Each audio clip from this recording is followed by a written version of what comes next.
week in the heart of Pats Nation, two friends come together to create one football mind that eclipses even the great Bill Belichick. Representing the best of Toronto, Ontario, and Boston, Massachusetts, this is Dear Pats Nation. Hi, Mike. Mike's on mute. Mike's muted. I can see you. There you go, Mike. How are you? Good. How are you? Good. I didn't listen. It didn't say anything about Revolution Radio Canada, did it?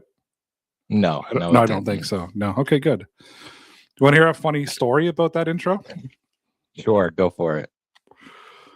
The guy who did the voiceover, Ryan Lindley, friend of the show, Yes.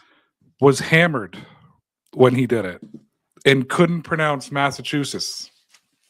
Like, he's like, you should have heard me trying to say fucking Massachusetts. He goes 6 rise in. He's trying to hammer that out. What's going on, man? Not too much. How are you? How are you doing? Oh, God, this show is fucking kicking off with a bang. Yeah. You brought all the energy tonight, Mike. I did. Listen, I'm trying to detox from coffee. No, that's not true. That is absolutely not true. I almost threw you off the show. Oh, I'm not wearing a hat tonight. No. I didn't even know you had hair. Oh yeah, I do. I mean, it's perfect hair, but I usually hide it with a chapeau. I thought it was a chapeau. I think it's a chapeau. Okay. Well, Mike, let me tell you what I heard over the weekend. Okay. There's rumors on the internet. I don't know if you've heard of this new thing called the internet. It's come about in the last 5 or 6 years since COVID. Yeah. So I got a call Sunday night from a guy, pretty important guy. I'm not going to say who, just know he's very important, especially in the world of football. Okay. And he says to me, Roger Goodell is just thinking of canceling the season. And I was like, what? He goes, Goodell's pissed. He's ready to cancel the season. I'm like, why? And he's like, because after the draft, he knows we're back to a Patriots dynasty. We're back to championships. He goes, I might as well just give them the trophy now in April. Mm-hmm. And we just forego the whole season. That's after the Patriots picks, that's exactly what's coming out of NFL headquarters in New York right now. Yes. Sounds about right. Does that make sense to you? Yeah. Yep. Why don't we go through the draft pick, shall we? Let's do it. So I texted Mike on the weekend and I said, everybody is going to pronounce the draft picks' names wrong. And then I'm going to say them right. And people are going to argue with me that I said their name wrong. And that irritates me, Michael. It does. Because, and this is true, I pronounce everybody's name right. People even pronounce their own name wrong. And they don't know how to say it. Nick Cesario. Say Massachusetts one more time. No, I can't say Massachusetts. That's the only thing I can't say. You did better that time. I have no idea how it's supposed to be pronounced. It's a stupid name. It's a stupid name for a pretty great state. I was going to say a stupid name for a stupid state, but I think it's probably the best state, to be honest with you. Pretty good state. And I'm not a fan of states in general. I'm more of a province guy. Yeah, makes sense. But Massachusetts, because that's how you say it. Mm-hmm. Don't fucking let Bostonians with their Boston accents say it a different way. Mm-hmm. It's like it's Southie, not Southie. Anyways, we're gonna say all the names tonight because the Patriots picked the fucking easiest names in the world. They didn't want John Smith or Daniel Jones. They wanted just fucking unusual names across the board. Yeah, you can tell this isn't a Belichick draft. They didn't talk to Ray. They weren't like, hey, let's pick 3 Joneses. Yeah. Smith. Harry. Yeah. No. First overall pick out of Utah. Traded up in the draft because that's what smart general managers do. He did it again. Elliot Wolf did it again. Outclassing, outshining even the great Chris Ballard. He does it again. Drafts up to the number 28 spot out of 31 because the Patriots went to the Super Bowl. So they were picking second last. Obviously, that, the rigged Super Bowl they lost. And they want every former New York Jets quarterback to win a Super Bowl with a different team. So they had to give it away to Seattle. Fair enough. They take out of Utah. I heard his last name said 12 times in the last. Caleb Lomu. Caleb Lomu. Not going to be a bitch to Todd to say over and over and over again this season. I feel like you'll get that one. That's not bad. So listen, I'm going to talk to Dear Pats Nation first, to the Patriots fans, if I can, Mike. Yeah. All I heard from the Boston media, all I heard from the Patriots fan base, all I heard from anybody who's ever watched a Patriots game ever was the Patriots need to protect Drake May. The poor kid. What do you expect from him? If you don't put an offensive line in front of him, how's he going to play? They're going to get him killed. That's exactly what they sound like on the radio that I listen to every day, by the way. Yes, exactly. Perfect. So Elliot Wolf sits there and he goes, all right, let's listen to the fan base this time in the media because they know everything about football. And Mike Vrabel's like, well, why don't you listen to me? And he's like, why don't you just go? There's a reporter outside. Go sleep. I talk to her and just let me do the pick. He's like, let's protect Drake May. 2 years in a row, Mike. Let's protect Drake May. Let's build a young offensive line around our franchise quarterback, and they go take Caleb Lomu. You got it. Lomu. Yeah. Is it Lomu or like Lomu? Is there like just a stop? Lomu. No stop. Lomu. No stop. Lomu. Yep. They go take Caleb Lomu. Your fucking guys in Boston are on the radio talking about how this is like one of the worst picks in the history of football. I saw this clip that came out, right? Like, what a bro. Look, I just feel I feel awful about this. I'm looking at Twitter. They traded up for him. What, he would have been there at 31. No, clearly he wouldn't have. Okay. I need you guys to understand something. GMs aren't stupid. What happens is if someone calls them and goes, hey, such and such team is taking, Caleb with the 29th pick, and they're like, shit, he's still on the board, 31-28. We can afford that. Let's call Buffalo. They're stupid. So they call up Brandon Beane. If anybody's gonna fuck up this trade, it's gonna be him. They call Brandon Beane. They're like, hey, Brandon, let me, can I get up? They're like, absolutely you can. They make the trade. Boom, boom, boom. They get Caleb Lomu. Yep. He would have been there at 31. Did anybody hear the story about, is it Lemon? Is that the kid's name? What happened? Lemon. Lemon. Anybody hear about the story of that he was on the phone with Pittsburgh? Mm-hmm. On the phone with Pittsburgh. Like, hey, Dallas is taking defense, man. We're picking you. He's an Eagle, Mike. He's an Eagle. It was the biggest. It was the biggest gotcha in draft and for a while in the draft. Let's set the table on this for a second too, right? So that people understand this. And I really never knew this. They don't, Mike. Mostly Corey does. Yeah. Corey gets it. Let's go. His sama is not even reading the title. I just said the Patriots won the draft again. That's the topic. Hello, Adolfo. Hello. I like that name, Adolfo. Is that good too name. Much like Adolf? I think that's Adolf in Spanish. You can't do that. It's a more common name in South America. I'll put it that way. Yeah, but being an Italian German, that's kind of a no name in our household. Yeah, Reiki. It's got to be careful.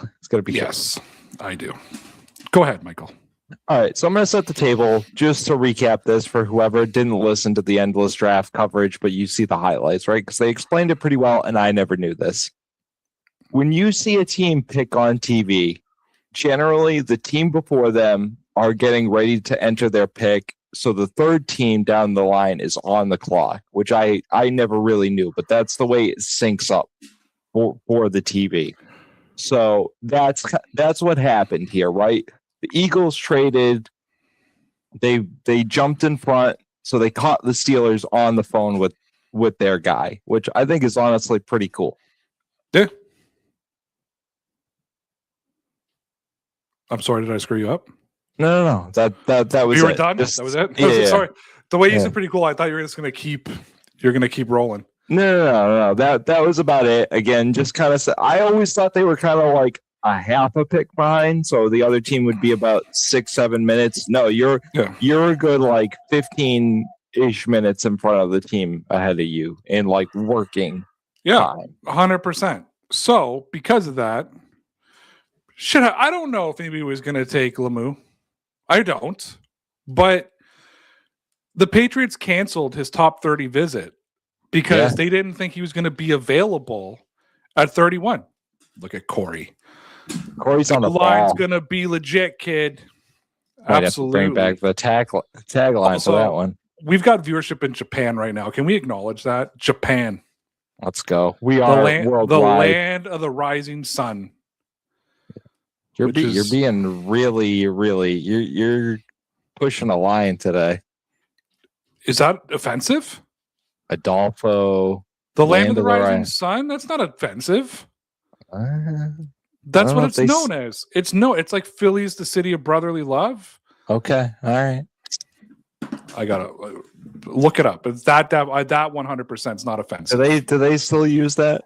First of all, this guy's name is Adolfo. I didn't just come up with it out of nowhere.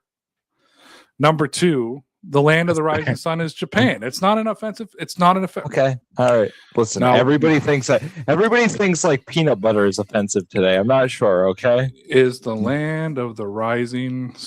Oh my God, that's a fucking. The phrase is not generally considered offensive. First of all, when I wrote "is the land of the rising," the auto was sun offensive. So people have looked this up, which is crazy to me. The phrase "land of the rising sun" itself is not generally considered offensive, as it is a poetic, historic nickname for Japan based on the meaning. Oh no, Nihon. Oh, I know that Nihon. However, the rising sun flag, designed with red rays, is highly controversial and often viewed as a symbol of Japanese imperialism and wartime atrocities, similar to the Nazi swastika in some Asian countries. Okay, so the phrase isn't. We're not referring to the flag. We're in the clear. We're correct. I was being complimentary. I thought I love Japan. I love Japan. So I have both my neighbors on either side are Japanese, and I tell people all the time, if you can. Live in between Japanese families. Greatest neighbors in the world. I'm sure they are. Greatest neighbors in the world. And I'm not being sarcastic at all when I say that. I know. Sure they are. Honestly, like the one to the right of me has been my neighbor since I moved here. Like 16 years ago, 17 years ago now. The one on my left's been my neighbor like 12 years, and I'm so scared one of them's going to move. Because I had some crazy ass white family beside me before, and they were just, I didn't like them. Anyways, yes. So they got somebody. They got an offensive line to grow. People are mad. Why not? Of course they are. Why not? Of course they are. Second round pick, the first pick of the second round, I really liked. Oh, first of all, can we acknowledge that The Ohio State University just absolutely owned the first round? They did. I think they had about a third, so about 8 to 10 of the. They were more than half of picks. The top 10 picks, and like a third of all the total picks in the first round. Yeah. Second round, they trade up again. Mm-hmm. I didn't hear anybody yelling, he would have been there at 65 or whatever the Patriots were at. Yeah. They trade up again. They get Gabe Jacas. And I know Jacas? Nope. Jacas. It's not Jackass. It's a Jackass. It's Gabe Akis. Note Fuck the off. J is There's a J. silent. There's a J there. No, he's It's wrong. silent. He's wrong. He's wrong. It's Jackass. Okay. Akis? Akis. What a stupid name.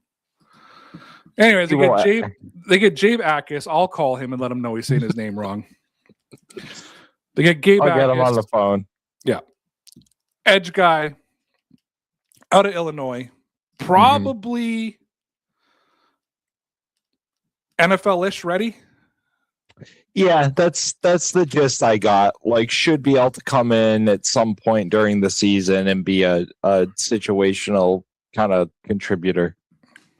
Yeah. So the Patriots. So he's not a good pick. So he's not a good pick, according to the radio. Everything the Patriots needed was offensive line and edge. That's all I heard. Mm-hmm. They drafted offensive line and edge With their first two picks. with their first two picks of the draft, and it's the worst draft in the history of football. Yep. Sounds right. AJ Brown is coming in June. I mean, everything is just rolling Patriots. Hence why Roger Goodell doesn't even want to have a season. No, he's gonna eventually take picks away from the Patriots for the Mike Vrabel scandal. That's actually, let's be honest, is the scandal all fake so that they can take away draft picks from the Patriots? Of all, I've never seen Goodell just not want to talk about something more in his life than the scandal. In all seriousness, right? Number two, I never noticed I have this before. What is that? I don't know. It's like, look, I got like a line on my face, like a dimple or something. But no, it's just like a ball. I don't know what that is. Did I have a stroke? Anyways, well, you do have a hard time pronouncing stuff, but that's not new. So no, I pronounce it right. Everybody else, including the people, pronounce it wrong. Correct. And when I feel like Drake May's name is going to be Mac Jones, like whatever I feel like that day is what it is. What's correct? Correctamundo. Anyways, I think that he is a Jacksonville Jaguars fan. That's my guess. Did they have a good draft? Not as good as the Patriots. Yeah, yeah. What are y'all doing down there? Oh, I've always had this. Huh. Is that Mac Jones from Jacksonville? Carolina. He was a Panthers fan. Oh, all right. So I'm more interested in my face here. Apparently, this is nothing new. I don't know. That looks big. Doesn't that look swollen? You okay? I don't know. Does it hurt?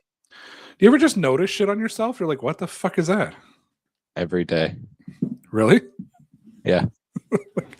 I was just looking here. Like maybe it's the angle I'm at.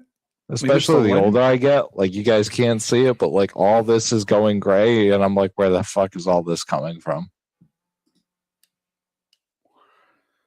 John Lennon, back from the dead, says, I don't really care for the NFL. I only like them because they have Trevor. That's fair. That's fair. That's a Tigers fan. Oh, Clemson? That a boy, Mike. You're Detroit. Oh, that's right. Blue Jays, Red Sox. Nobody give me the score, by the way. I'm going to start watching it when it's over. Yeah, well, we can talk Red Sox minute at the end of the program. Alex Cora, baby. Yeah, doing well for himself. He gone. Okay, and then this is, Mike, we're now getting to the point of the draft where I know nothing about anything.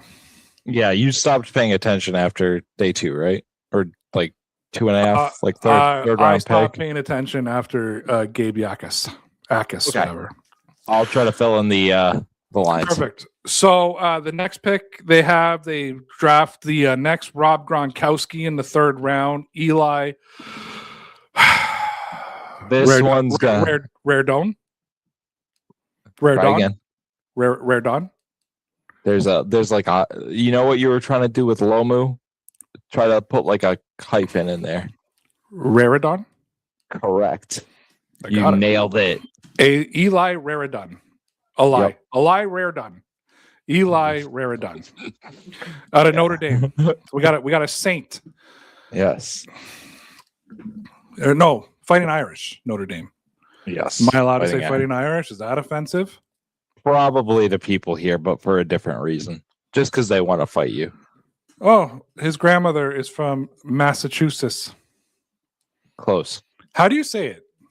Massachusetts. That's exactly what I'm saying. Massachusetts.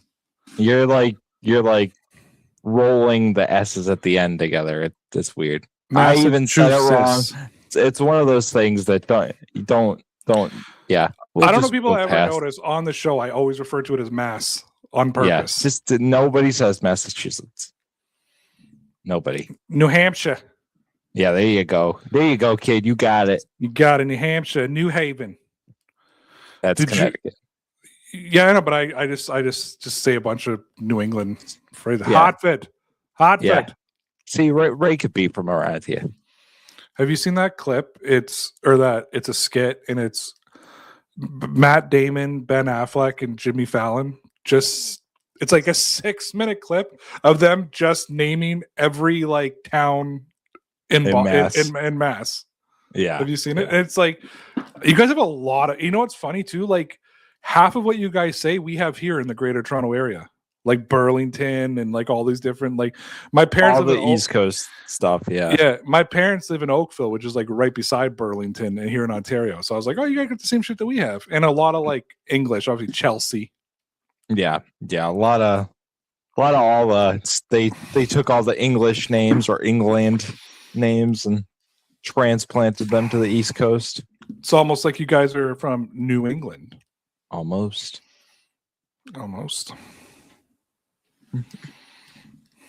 All right. So what do we want to know about Eli Raridon? I don't know. What should I know about him? He's big. He can catch. They think he might be able to block, and I'm just worried he's another one of these third-round tight ends that's going to go down the poop chute, and everybody thinks that he's going to be the next Rob Gronkowski. Is he going to replace Hunter Henry? I don't think so. Not right away. I think that's the long-term goal, right? I think right now he's tight end 3. The fullback is probably technically tight end 2 right now. The fullback that we signed in free agency from Buffalo escapes my name at the moment. Oh yeah, like I'm going to remember. Yeah, but yeah, I think. Did you watch the whole draft? No. I kind of kept it on my phone. You know, as they kind of got into day 3, they traded up for these two guys, so there was like 4 hours where they didn't have a pick. So I was just like, all right, no fourth round pick, right? Yeah. So hope everybody's enjoying the show. I hope this is detailed enough for some people. Yeah, that they're getting their draft content. About 2 weeks too late, but I wrote a very special passage for you, but Mike told me not to read it out loud. Yeah, don't do that. We do have people I know that partake in the show. Unnecessarily mean. Yes. I cried myself to sleep, just so everybody knows. Did you really? Yeah, but all the money that I make. Oh, there we go. So then they go around to the 5th round, 171st overall. They take defensive back. You got me on this one. Good luck. Karan? Yep. Karen. Karen. So he will forever be known as the Karen. Karen Prunty. Yes. Did I say right? I think so. Fucking right. Close enough. Prunty. Fucking right. Prunty. It'll be whatever I say it is. You're touching your face a lot today. I don't know what this is. It's like, I don't know if it's weird. I think it's actually just the way the light is hitting me, because I was taking pictures of myself and it looks normal on my phone camera. For anybody who is just tuning into the show for the first time, Ray likes the way he looks. I can guarantee it. No, there's like It looks swollen. Well, hopefully you don't have like some sinus infection or something, bro. No, that would be my sinuses have been screwed forever plus a day, but it's all the way. It's like it's here. I'm trying to figure out if I've just always like if I've gotten fatter in the last year. Like I'm not saying it as a joke. Like it's just the reality of who I am. Mm-hmm. And I'm just, you know me, Mike. I'm a hypochondriac. Like as far as I'm concerned, right now, I'm having a stroke. Right? No, I had it yesterday. Apparently, that's just. Apparently, it's just. If you start jumbling your words, I'll let you know. No, it's 100% not the same as yesterday. There's some shit going on with my face. I don't know what it is though. Everybody at the time that I was having issues with my mic, and I listened to the playback, and I had a lisp, and I flipped out because I thought I slurred the whole show. I was like, "Oh my god, what the fuck is wrong with me?" And then like I asked Kate, she's like, "No, you sound normal." And I played it. She's like, "Yeah, you're slurring." And then I went and like did a re-record on my own and realized that it was just my mic issues. That was my mic giving me a lisp. You'll be fine, dude. It was real. That was real. That was real. That was kind of. So, funny, what do you know about Karen Prunty? I will tell you exactly what I know because I'm going to tell you what the verbatim commentary was from about everybody I listened to. This was the guy that they went off the board for. This guy was supposed to be like an undrafted free agent. So like typical mid-round Belichick guy type of thing. Like just went off everybody's board because they probably liked the guy, probably had some intel that somebody else was interested. So, yeah. All right. The next pick was Demetrius Crownover. You got that one. Look at you. Nailed it. Look at you. Hold on. I'm going to mark this down. By Ray copy. Got it. Demetrius Crownover. He is an offensive tackle, 196. Hey. You know what? An offensive tackle in the 6th round can be a starting tackle in the NFL at some point, or guard or center. Like the tackles can be taken late and have a lot of success in the NFL. So this was the intel on this guy. I don't know if for the audience out there, if you're familiar with Dane Brugler, he does the Beast now every year that identifies like some of the best players in the draft, and he's generally very spot on. Dane Brugler had this guy anywhere from a 1st to a 2nd round pick originally. So he fell for some undisclosed reason. He probably has some sort of medical issue, but the Patriots probably aren't in a hurry to play him. Are probably okay with resolving whatever that issue is and then having a great depth tackle, which I don't think, to your point, anybody should be mad about. Especially, he's like freaking gigantic, isn't he? Yeah, I'm looking him up right now. I got it here. Okay. Fucking Boston Globe. I'm not paying for the Boston Globe.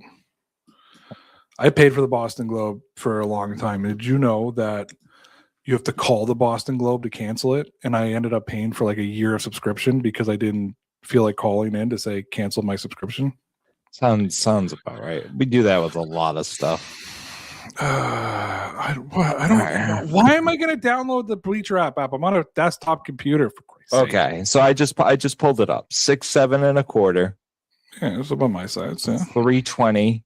10-inch hands. About me when I was 12. Yeah, big hands. 35 and 3/8 inch arms, because we know because of the last year that is all very important. The arm length. Sorry, one of your douchebag radio hosts was all over Lemieux's arm length, that he got short arms.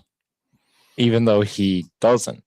He called him a T-Rex and said he has short arms. Yeah, even though he's very NFL like average. Like tackle arms, yeah, because the Boston media is stupid. They're just trying to get people going. If Lemieux and Crown over both prove to be starters, could Campbell be a guard and Wilson a center, you have 4 or 5 of your own line. Yeah, so I've seen a lot of people say this. Demetrius Crownover is very much a project, like very much from what they're saying. I also don't think you'll ever see Campbell play guard. I don't think Campbell's a good guard. Yeah. He's either tackle or bust. I'm going to be real with you. I could see shifting Campbell to the right side and getting him off the blind side, but I don't see him. Yeah, Mike Onweenu's done. Like, is he gonna be a trade casualty, or is he gonna be for one more season? So I had this on my list of questions for you because he's one of the few holdouts from OTAs, and it sounds like he's actually holding out. Like, it's not just like he wasn't there. He may be doing something very smart and saying, like, listen, do you really want to disrupt your O-line and like not give me any guaranteed money this year? Because they don't have any guards in the pipeline right now. These guys are all like very much tackles. So, yeah. Lomu could be a guard. I watched on short notice. Yeah. I think he could be a guard. I think you can transition to the guard. I don't think that Caleb Lomu is going to be a starter this year, though. No, which is not unless Campbell gets hurt, probably. I agree with you 1,000% that he can't run block. No. Like, and I'm not saying he won't be able to, but he can't at the moment. Like, he really can't run block. I'm not trying to be a dick here, Mike. Like, I'm not trying to be like, he sucks, what a terrible pick, I hate Boston. You know, like, it's he can't, he's really shitty on the run. Yeah. I have full faith that the Patriots can coach him up and teach him how to run block. And they're going to have to pick a side, and they're going to have to pick a position and train him at that position, because run blocking as a guard and run blocking as a tackle is very different. Blocking from the right, blocking from the left is very different. Your step is different. Everything is different. Caleb Lomu, as good as he has the potential to be, is a project as well.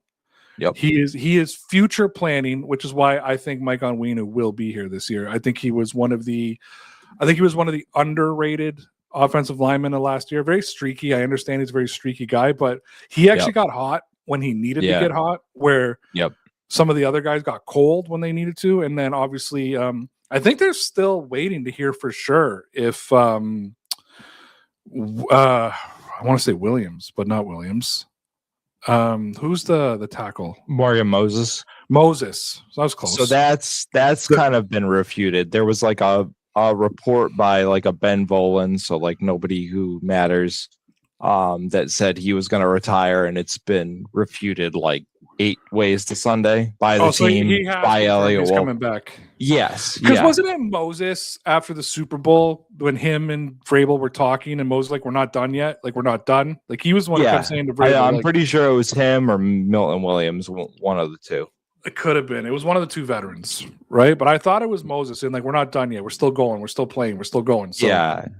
I think this guy is very clearly, and you're gonna laugh at but like if I was gonna say 80% chance he's gonna be Morgan Moses's replacement, 20% chance they're gonna end up moving Campbell to right tackle and putting Caleb Lomu on the left side. So we'll see. Yeah, but I don't think Lomu's going to be a starter this year. I'm going to put that out there for you guys right now. Don't get excited. This is not a Cole Strange pick, though.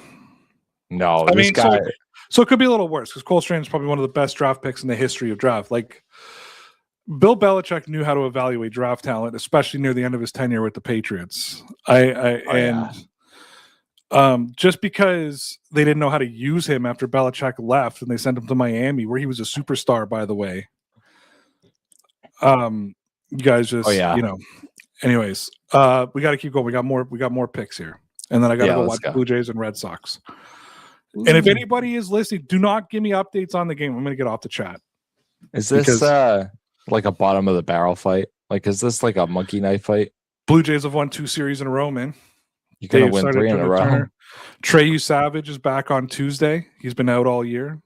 George Springer ran the bases today. He's almost ready to come back. It's nice. Things are working when they need to. Okay, then we get to the 6th round pick. You ready for this? Yep. Go for it. Nnamdi Obazar. Sure. That one I have no idea, so I'm gonna with you. I'm going to snap.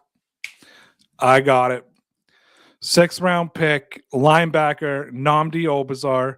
Can't wait to talk about him all season. Just say "Oh bizarre" over and over again. There's a chat, Mike. Are they giving me the score of the game? No, it's hold on. Okay. I need you to control that because I don't want to be. There's nothing worse than watching a game you know the score to. Yeah. And my wife is not watching right now, waiting for me to watch with you. We have watched every single Blue Jay game this season. Good for you. That's every a good like one. family pastime. Yes, that's Kate and ours time. The only game we didn't watch together was the game I went to with my buddy. Yeah. Who was in divorce court today. Is he a lawyer? No. Or is he like okay? No, he's getting divorced. I'm waiting for the call to find out how it went. He's probably watching going like, what the fuck are you telling everybody this for? That's literally I literally could have went through this whole show without anybody knowing that information. Yeah, it's fine. Moses was a left tackle turned right tackle. Why can't he teach Comey? I guess that's Caleb Lomu abbreviated. Caleb Lomu. Yeah. Because Moses knew how to do certain things that Lomu can't do right now. He can't run block. Like I want you to listen. The run game is important for the Patriots. You look so confused. Really it's very important for the Patriots. Hey, you were like, I thought you were. Oh anyway. No, I was looking down at my desk real quick. Oh, my phone's I'll do that from now on though, just so. I'm not saying in 2 years they can't shift him around, but he's got to learn some fundamentals of playing offensive line right now. Yeah. Do I got to do this, Mike? I do this every year. Let me talk to you from an offensive line perspective. I was going to say, this is what Ray is here for. This is where, like, I think some people get bored, but some people get really into this. Yeah. So I watched a lot of the Lomu tape. He's got good shoulder level blocking on the pass, but he can get beat on the instep, which is brutal as a tackle. You can't get beat on your instep. He cannot run block for anything. Like he can't chop block. When he cuts, anytime there's a motion where he's got to cut over, either to the left or the right, depending which hole they're trying to open up. First of all, for a left tackle to go right, I can tell you this is a left guard, it's hard. It's a hard cut. You always want to be going to the outside. But sometimes the way the scheme is ran, you're trying to actually set the edge. So you got to cut right to set that edge, especially on the left side. Typically, if you put a tight end out to set the edge, you're setting on the right side. So and Josh McDaniels loves to do this. You'll send Hunter Henry out on the right side, set the edge on the right side, have the whole world believing that the ball's going right, and then the running back will take it to the left, which means it falls directly on the left tackle to set the edge.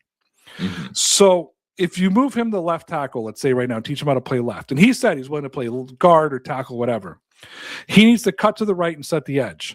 He can't run block in motion going to the side he needs to go to. So like playing left tackle or right tackle, like he has a problem taking that outside step. To then ask him to take an inside step without tight end support is too much for him right now. What I'm saying is when I said you've got to teach him at a position, it means he has fundamentals of the game to learn. What I wouldn't want to do is be teaching him fundamentals at different positions because that changes your step. That changes your go. If you're playing guard, you gotta protect the center and help the center. If the center's got a nose guard right over him, you got to imagine Vince Wilfork lined up over a center. So you've got Vince Wilfork lined up over a center. You got to double team him whether you like it or not because he's going to kill your center. Right? Like your center's got to put his head down. He's got to look down. So you got to come in with that crack. You got to be able to crack him so that it gives your center time to come up and pop. Right? And kind of lead. And now with all these like penalties with leading with the head and stuff, it really actually hurts linemen because that used to be the old trick, right? The center would fall forward, go head to head with the defensive player, and then you could come off balance and put him off. So you got to worry about footwork. He's got decent feet. Not great feet or good feet, decent feet that need a lot of improvement on the other side. So my thing is and then again, he's okay. He's got good shoulder height blocking. He's pretty widey and girthy, which is good. He's got a good frame and he's girthy, so he might be able to out muscle some dudes. But when I talk about you got to pick a position and train him there, it's you can't train him in fundamentals and then shift him all over different positions, the left side, right side, guard, outside, because it changes. You think it sounds stupid, like it sounds simple, but think about it. If he's playing on the left, he's going to constantly be pulling left if he's run blocking. If he's going to the right, he's going to be constantly going to the right. If he's playing guard, he's got to go both ways, right? And you got to be a little bit more athletic. The Blue Jays like to play the Patriots like to play RPOs. So when you want to play RPOs, you got to be able to be athletic, but stand up in a block, wait to see what Drake May chooses to do, and then go. And if it continues to be a run, you then got to get back into it. That's a lot for somebody to take on, and you got to keep it simple. I think the approach with Caleb, I'm going to call him Caleb, with Caleb is going to be, let's just get him run blocking, right? And now let's teach him if you put him up against Myles Garrett tomorrow, where Will Campbell did okay against Myles Garrett, right? If I remember, did he not? Ish. I think there were 5 sacks, so I wouldn't call it great. Okay. It'd be worse if you put Caleb in right now. He would absolutely blow him up.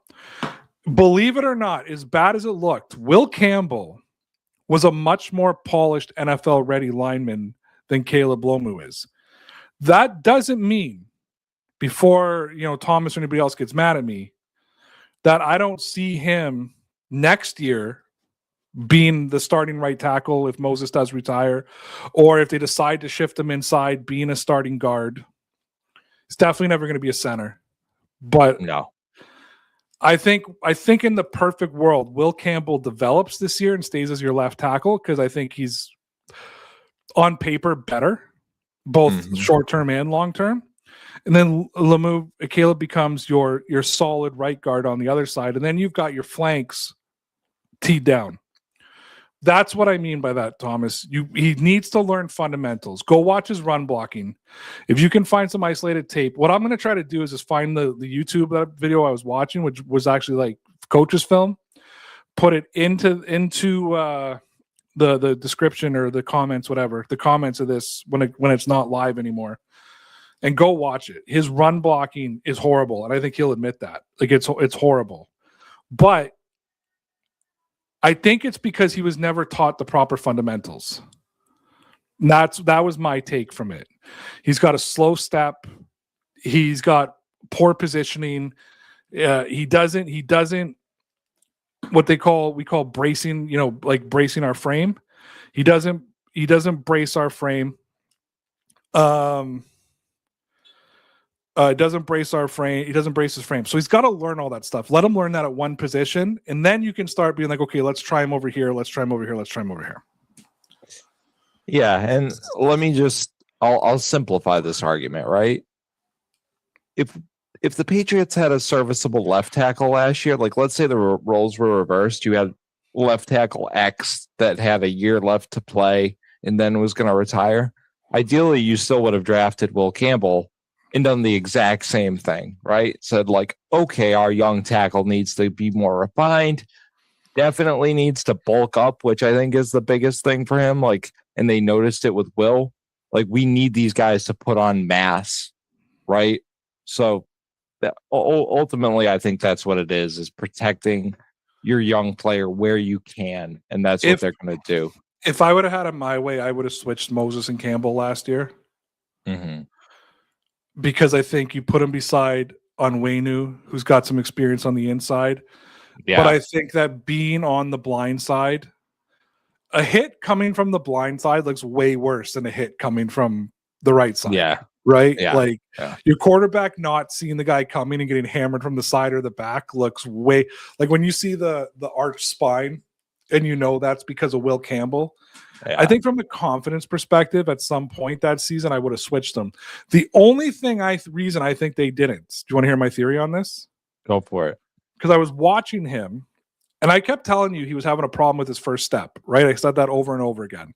And I said I was surprised because in college he had a great first step. Mm-hmm. And all of a sudden in the NFL, which is honestly, guys, 10 times faster than college. Right. He was having a problem with that first step. I'm wondering if he couldn't switch to the right side. Like, I'm wondering if trying to play backwards, because it's backwards.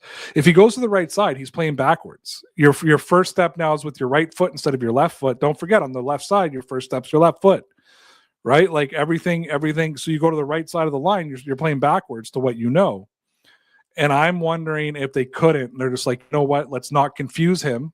Let's just keep him on the left side, and it is what it is. Right. And that's my theory on that. I could be completely wrong. Vrabel could come out and do a press conference and be like, I heard some idiot from Canada talking about this. It's not it. He's but that was my thing. I thought they're trying to teach him the fundamentals of playing in the NFL. He's got to work on his first step. He's got to work at his pad level blocking. He's got to, get those, because he has small arms. He has to be able to get there a little bit quicker so he can jam that defender. And as you said, he was a little weak because he needs to put some bulk on and get a little heavier, right? But I also felt like a part of not even being heavier is he didn't jam guys a lot, right? Which was sometimes that's arms, that could be the arm length because he is a little stubby in the dexterities. But the other part of that too is that you got to be more explosive than with your legs. But he really struggled with his first step, and I noticed that over and over again. Like he's struggling, and then you get blown off the line. Right. And that's why that's why they all went around him. It was never through Will Campbell. You didn't really see him get pancaked, but you just saw them go around him because he couldn't get that step and he couldn't jam him. And I just think that because they were trying to perfect that to switch him for a chance to win, sort of say, could have actually ruined his development moving down the line. And I know that as because I'm like the smartest when it comes to the offensive line. Yeah, wicked smack, kid. All right, let's I got another one. I could keep rebuffing, and we could do an hour on just this subject, but let's keep it rocking. So then the Patriots had the 234th overall pick, and unbelievably, I don't understand what Elliott Wolf and Mike Vrabel. Well, Vrabel wasn't there. I don't know what Elliott Wolf was thinking. Vrabel's was had some time off to think about what he did with Diana Rossini, and they've created a quarterback controversy in New England now, and I don't understand it. So with the 235th overall pick, it's a Baron Morton. It is Barron. Yeah. They take quarterback out of Texas Tech, Baron Morton, who's going to be immediately challenging Drake May for that starting quarterback spot. The fact that why don't you just bring back Jake Bailey and they can just have a three-way battle to be the starting quarterback of the team?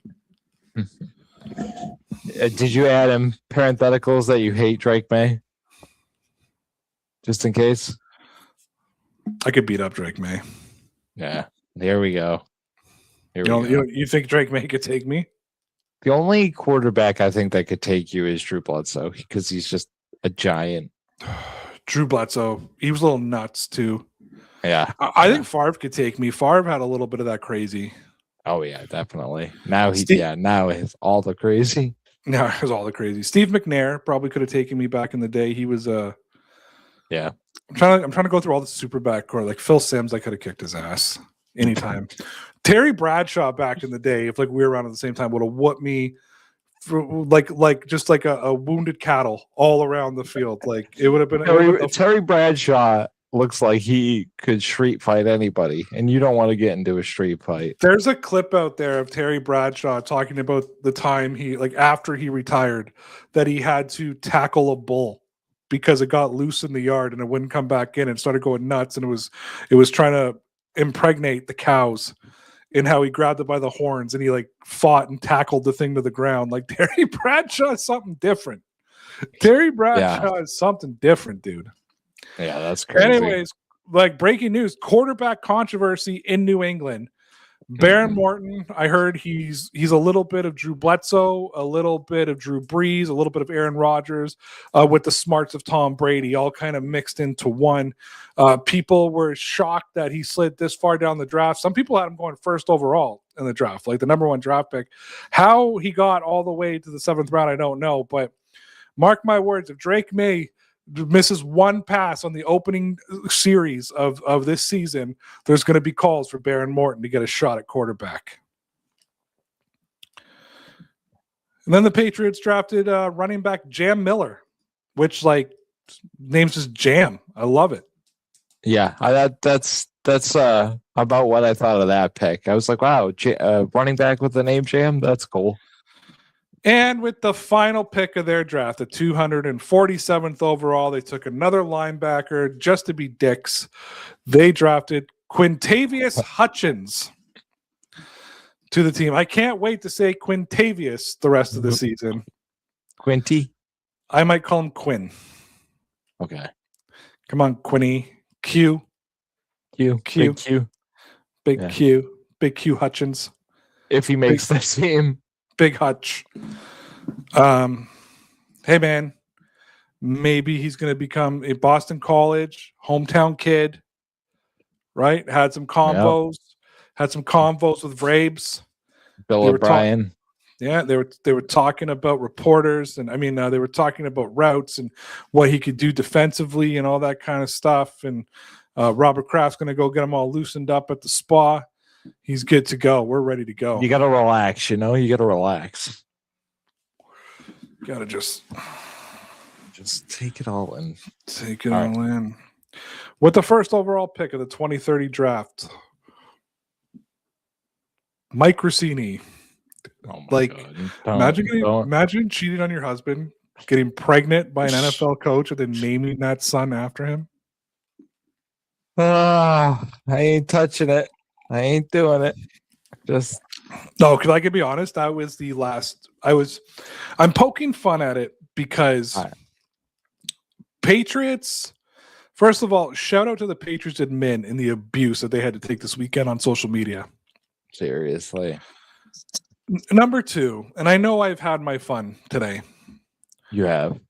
But, like, everybody needs to just grow the fuck up. Like, if one more Patriot fan is like, we're going to fire Mike Vrabel. Like, who he puts his penis in doesn't change how he's going to call a game in New England. He's not suddenly going to forget how to coach. It's so weird to me that people are, like, on moral high ground hill on this. Jason Varitek cheated on his wife, everybody, by the way. Yeah. You're all big, but I never heard anybody talk bad about Varitek. Tom Brady cheated on his pregnant girlfriend with Giselle. And you know what? 99% of those people that probably are calling for Vrabel's well, what he does in his personal life, because you liked the quarterback more. Not to say you don't like the head coach, but you like the quarterback more. There's documented evidence that, like, Gronk was sleeping with strippers and prostitutes while he was a tight end, and porn stars while he was a Patriot. Yeah, but he never, like, he's officially got a girlfriend now. He did the smart thing. He didn't officially have, like, a girlfriend until, like, the very end of his playing career. But I'm getting, if you are that dead set against adultery, you'd think that strippers and prostitutes would be an issue for you as well. Even the Kraft thing, like, listen, we talked about this last week. The Kraft thing, like, did that ever really bother you? Only when I found out that those women were, like, sex trafficked. You know what I mean? Like, that they were a part of that bothered me. He says he didn't know. I'm going to give him the benefit of the doubt. I'm going to be honest, I don't 100% believe him, but no evidence. Even the Justice Department said, like, no evidence shows that he had anything to do with that part of it and that he knew about it. That was the thing that bothered me. And that, because I feel like that also came out, like, years. I mean, like, in the moment. That came out, like, years after the fact, didn't it? Yeah, I think the only thing that bothered me about it was it came out immediately. Oh, did it? Okay. Yeah, because the original report is that he knew, like, that he went to a place known for it, and then it's like, no, he didn't know. He was just there getting his rocks jollied off. You know what I mean? I think my only thing about it is just, and maybe it's because of what I did for a living for so many years. Yeah, I know that a lot of those places are women that are victim of the sex trade. You know what I mean? So if you walk into one, you just have to assume that that's what's happening. Yeah. At the same time, no, I'll give the old man his benefit of the doubt that he didn't know. Didn't bother. I think I did a video about it back in the day, and I was just like, I don't really care. Like, I was like I don't care as much as you think I care. I think that was the Like, it's embarrassing. Am I not going to say it's not embarrassing? Like, Oh, it certainly is. Like but that's not what we're talking about. The difference between being embarrassed, right? Being the subject of a national news story, handling it incorrectly, and then but losing your job. And that to me is I was totally more different. embarrassed for Bill Belichick when he left Linda and ended up with Okay. Yep. what's her name?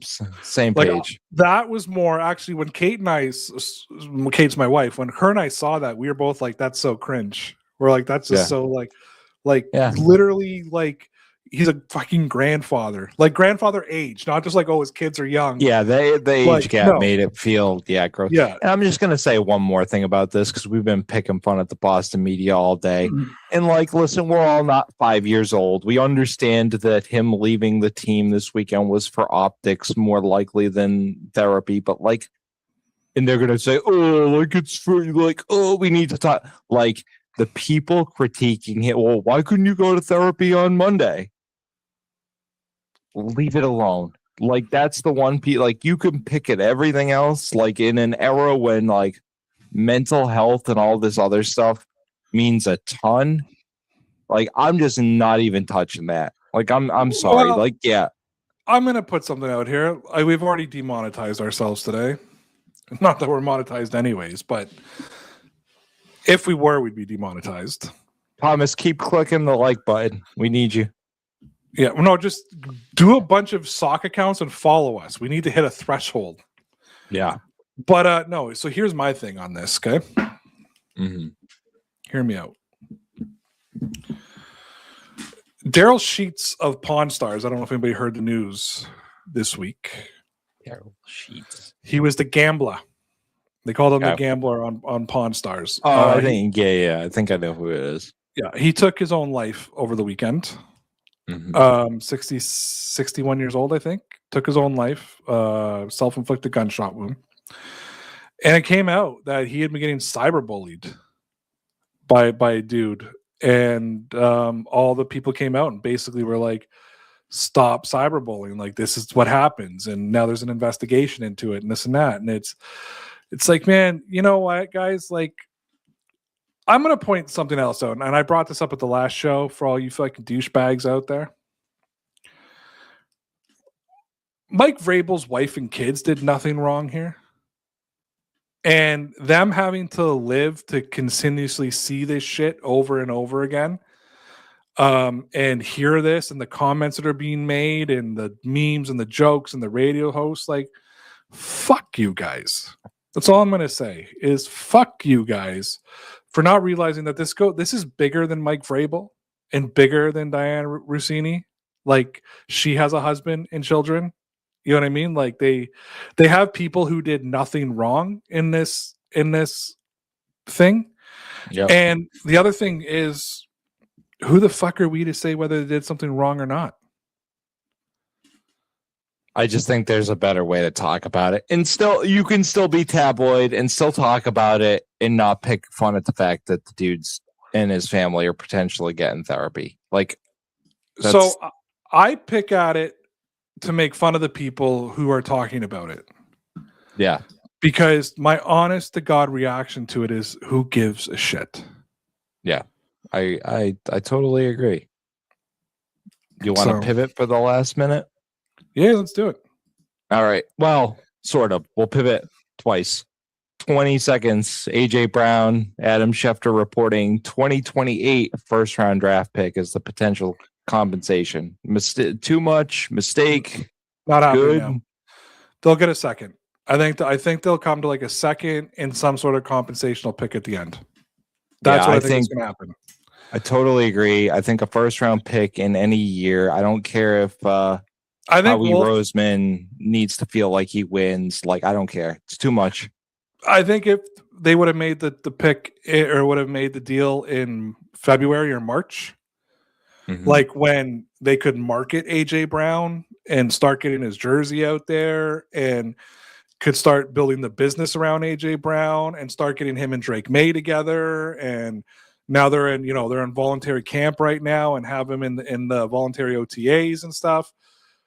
Then I think they get a first round pick. Getting him in June you're basically going to get him for OTAs and then training camp. So no, I don't think they're going up a first. I think they're going to go up a second, possibly like a fifth or sixth or something like that to go along with it. Considering like the Buffalo got what's his name for a second. Yeah. I could definitely see multiple picks, but nothing more than a 2. Yeah, it's too much. Like if it's a first, I don't care if it's in 2028. Like if they backslide, if he blows out his knee, all of a sudden you're, even if you tie it to conditions, like listen, I don't care. Just go draft your own receiver at that point. Like what, like I agree. Yeah. And then 5 seconds on Red Sox. Alex Cora. Yeah. So from what I read, Alex Cora had just lost total control of the room. Which was weird because that's just the way 10 years in Boston with World Series winning coaches seems to end. That's how it kind of ended with Francona. That's when Josh Beckett was drinking beers and eating wings in the clubhouse and that infamous story. Yeah, I mean they won yesterday, which is manager fired, but they didn't just fire Cora. They fired most of his staff too. They got rid of everybody. Yeah. Typically, you don't see the house get cleaned like that, right? Yeah. Look, about 5-6 years ago now, Charlie Montoya was the Blue Jays manager. They fired him. John Schneider took over, and they went to the playoffs. Yeah. Right. So. I think sometimes you get that little boost for a few weeks after the manager's fired because I think the players take some accountability, like it was us, or it's a new name, it's a new voice, it's a new strategy, whatever it may be. I knew the Red Sox were struggled. I thought Alex Cora was untouchable, to be honest with you. I thought he was one of those guys that were untouchable. But the stuff I did hear today was that he had lost the locker room. And if a manager loses the locker, apparently there was no communication between him and some of his players, none whatsoever. Yeah, I think just big picture, and I know I don't talk a lot of baseball. It just seems like the Red Sox are completely broken. This is some, effort to fix it, but I think ultimately it's going to fail. And it's kind of like what we criticize Robert Kraft for. If you don't spend the money to get good players, it's going to trickle down and make the coaches look bad, and it's just a vicious cycle. So I'm sorry, you guys didn't just do that. I mean, Mookie Betts is winning World Series in Dodgerland because you didn't want to play Mookie. Devers gone. You know what I mean? You guys got rid. You guys wouldn't even pay your players, let alone John Henry is a rich man. Yeah. He's a very, very rich man, and. The problem now, so the only advantage the Red Sox have now is, so I've heard, first of all, I want to tell everybody this. Enjoy baseball season this year because odds are there will be no season next season.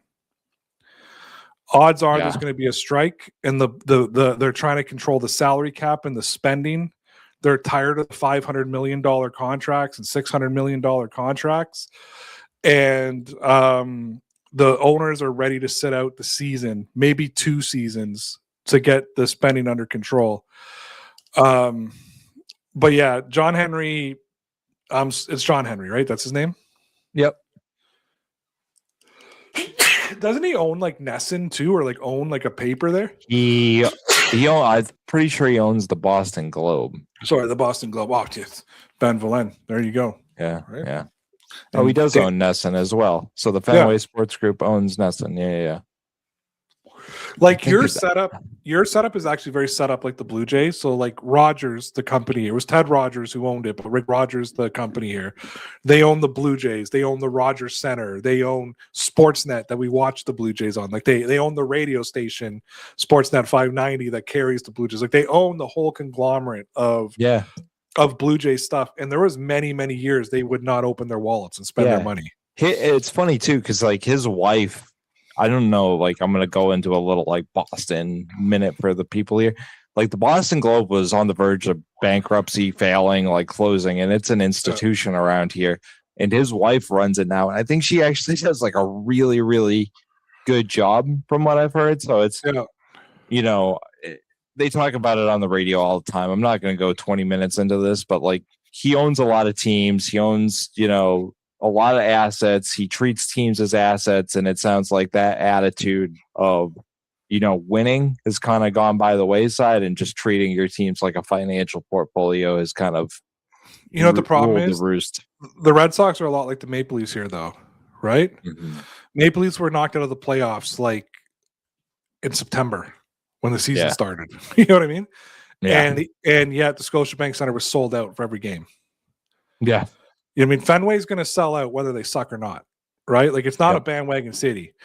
I'll tell you what puts pressure here in Toronto, because Toronto is a huge bandwagon city when it comes to baseball and basketball. Mm-hmm. When the Blue Jays suck, you can't get in. When the Blue Jays suck, there's nobody in the stadium. You're getting like 15,000 people. This weekend, 45,000 people each game, right? Yeah, because absolutely full. Because of the World Series run. Kate and I went to a game a couple of years ago. I paid game day. I went online on the Blue Jays official website, bought his tickets in the 100 level for $70 a piece, right? Yep. We're going to go to a game in a couple of weeks. We're going to sit in the 500 levels, $67 a piece. You know what I mean? Yeah, that's where we're at with stuff now. Can I do a big shout out about something though when it comes to sports and tickets? Sure.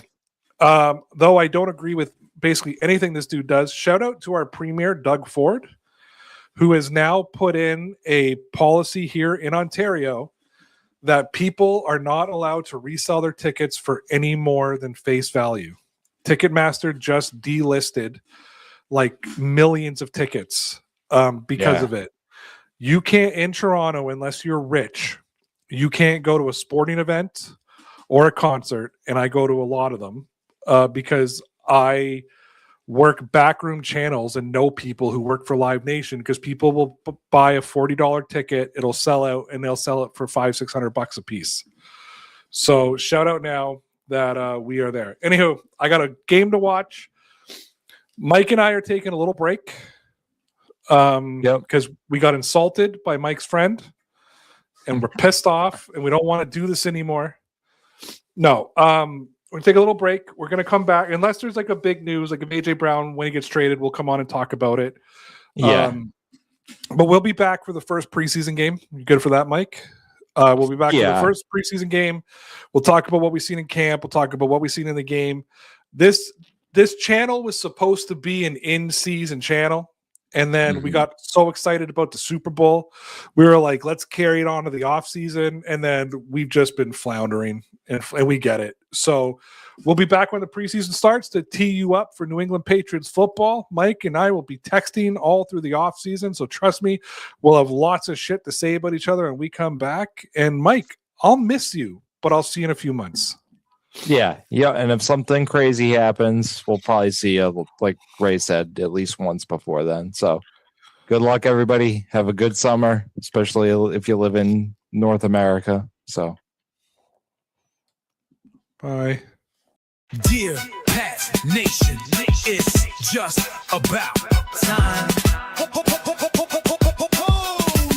Yeah, we're back. You know it's Dear Pats Nation.